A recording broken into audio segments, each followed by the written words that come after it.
If you own a Walgreens net lease property or you were about to buy one, must stop everything and watch this video first. Walgreens is closing over 1,200 stores across the United States. That's not a rumor. That's not a headline from 2 years ago. That is happening right now in 2026. And if you're a net lease investor who owns or is considering buying a Walgreens triple net lease property, you need to understand exactly what this means for your investment because most brokers aren't going to tell you the full picture. I will. My name is Ted Dowding. I'm the NNN King. I've closed over $2.5 billion in net lease transactions. I've sold more Walgreens net lease properties than most brokers will see in a career. And today I'm going to give you the unfiltered truth about what's happening and exactly what to do about it. Let's go. First, let's understand what's actually going on. Walgreens Boots Alliance has been under massive financial pressure. Rising competition from Amazon Pharmacy, CVS Health, and online prescription services has hammered their retail pharmacy model. They've been closing underperforming locations aggressively.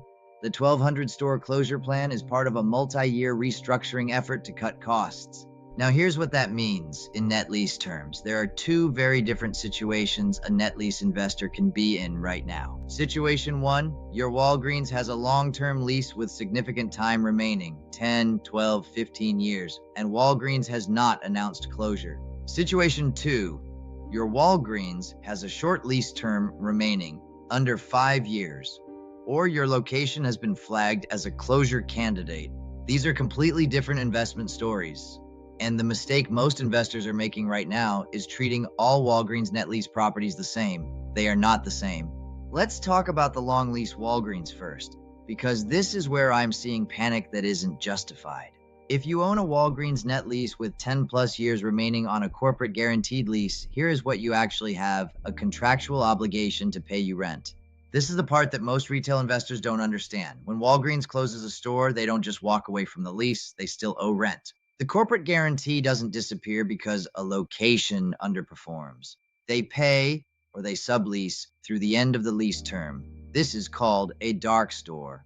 Now, does a dark Walgreens affect your property value? Yes, absolutely it does. When it comes time to sell or refinance, a dark store trades at a significant discount.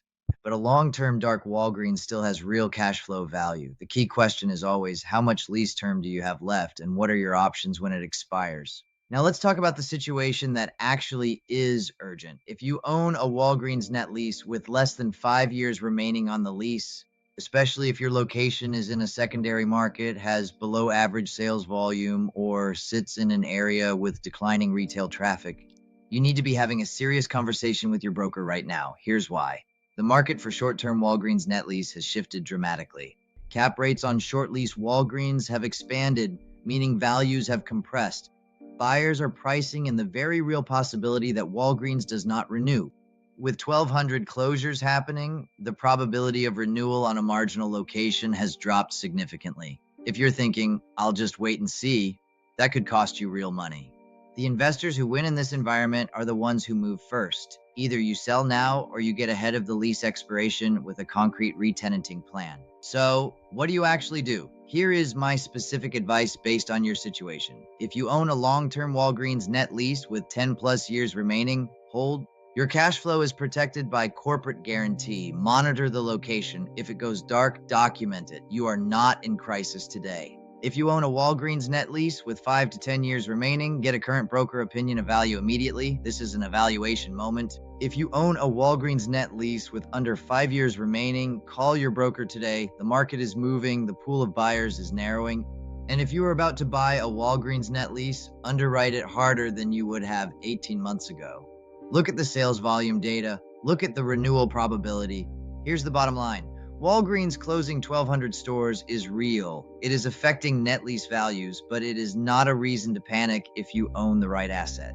What it is a reason to get informed, get current data, and make a deliberate decision about your position. If you own a Walgreens net lease property and you want a specific analysis, reach out to TD Commercial Group. Link is in the description. Hit subscribe because this is exactly the kind of real-time market intelligence I'm going to bring you every single week. My name is Ted Dowding. I'm the NNN King.